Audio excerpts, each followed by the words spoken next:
భారతదేశంలో ఎన్నికల రణరంగం ముగిసింది. ఒక విధంగా ఈ ఎలక్షన్స్ భారతదేశ ప్రజలు ప్రజాస్వామ్యాన్ని ఎంత గట్టిగా నమ్ముతారు అన్నదానికి ఒక నిదర్శనం. ప్రజలు తమ ఓటు హక్కును స్వేచ్ఛగా ఉపయోగించుకోగలిగారు. ఎవరికి నచ్చిన పార్టీకి వారు ఓటు వేయడం జరిగింది. అక్కడక్కడ చిన్న చిన్న ఘటనలు మినహా ఎలక్షన్స్ ప్రశాంతంగా ముగిసింది. ఎన్డీఏ కూటమికి 292 సీట్లను, ఐఎన్డీఐఏ కూటమికి 234 సీట్లను కట్టబెట్టడం జరిగింది. ఈసారి బీజేపీ 240 సీట్లకే పరిమితం కావాల్సి వచ్చింది. ప్రభుత్వ ఏర్పాటుకు కావలసిన 32 సీట్లు తమ కూటమి పార్టీలపై ఆధారపడవలసిన పరిస్థితి ఏర్పడింది. ఉత్తర భారతదేశంలో బీజేపీకి భారీ ఎదురు దెబ్బ తగిలింది. శృతి ఇరానీ మరికొంతమంది కేంద్ర మంత్రులు ఈ ఎలక్షన్స్లో ఓడిపోవడం జరిగింది. ఉత్తరప్రదేశ్ లాంటి రాష్ట్రాల్లో ఎవ్వరూ ఎక్స్పెక్ట్ చేయని విధంగా ప్రజలు బీజేపీని తిరస్కరించారు. సమాజ్వాదీ పార్టీ మెజారిటీ కట్టబెట్టారు. అలాగే మహారాష్ట్ర, రాజస్థాన్లో కూడా గట్టి ఎదురుదెబ్బ తగిలింది.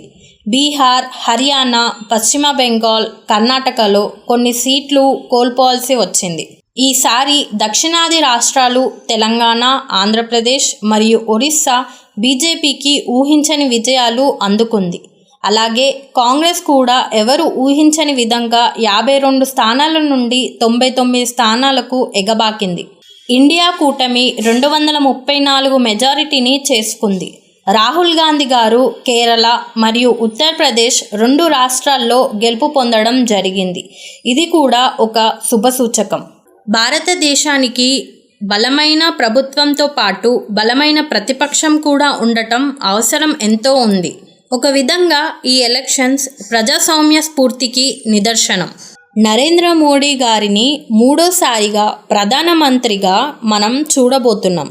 జవహర్లాల్ నెహ్రూ గారి తరువాత వరుసగా మూడోసారి ప్రధానమంత్రిగా నరేంద్ర మోడీ గారు ప్రమాణ స్వీకారం చేయబోతున్నారు.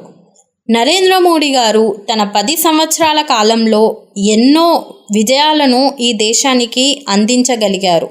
మనం ఎప్పటినుంచో వింటున్న అభివృద్ధి చెందుతున్న దేశం నుంచి అభివృద్ధి చెందిన దేశంగా మార్చడంలో మోడీ గారి ప్రయత్నాన్ని అభినందించక తప్పదు.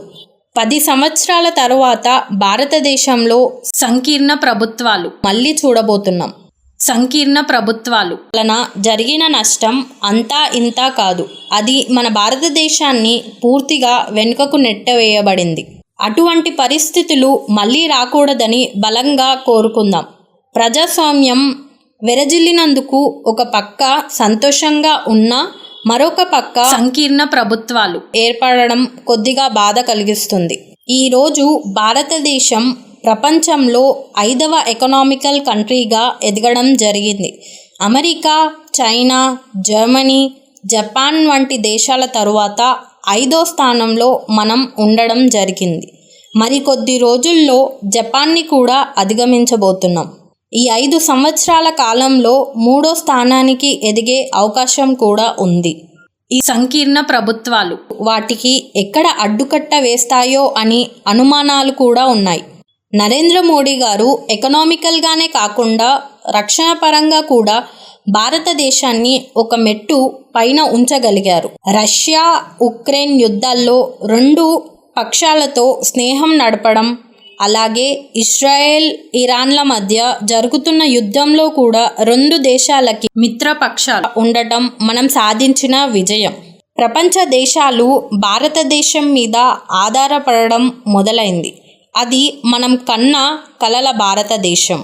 ఈ సంకీర్ణ ప్రభుత్వాల ప్రభావం మన దేశ ప్రయోజనాల మీద పడకుండా ఎన్డీఏ మరియు ఐఎన్డీఐఏ కూటమిలు ప్రయత్నిస్తాయని కోరుకుందాం.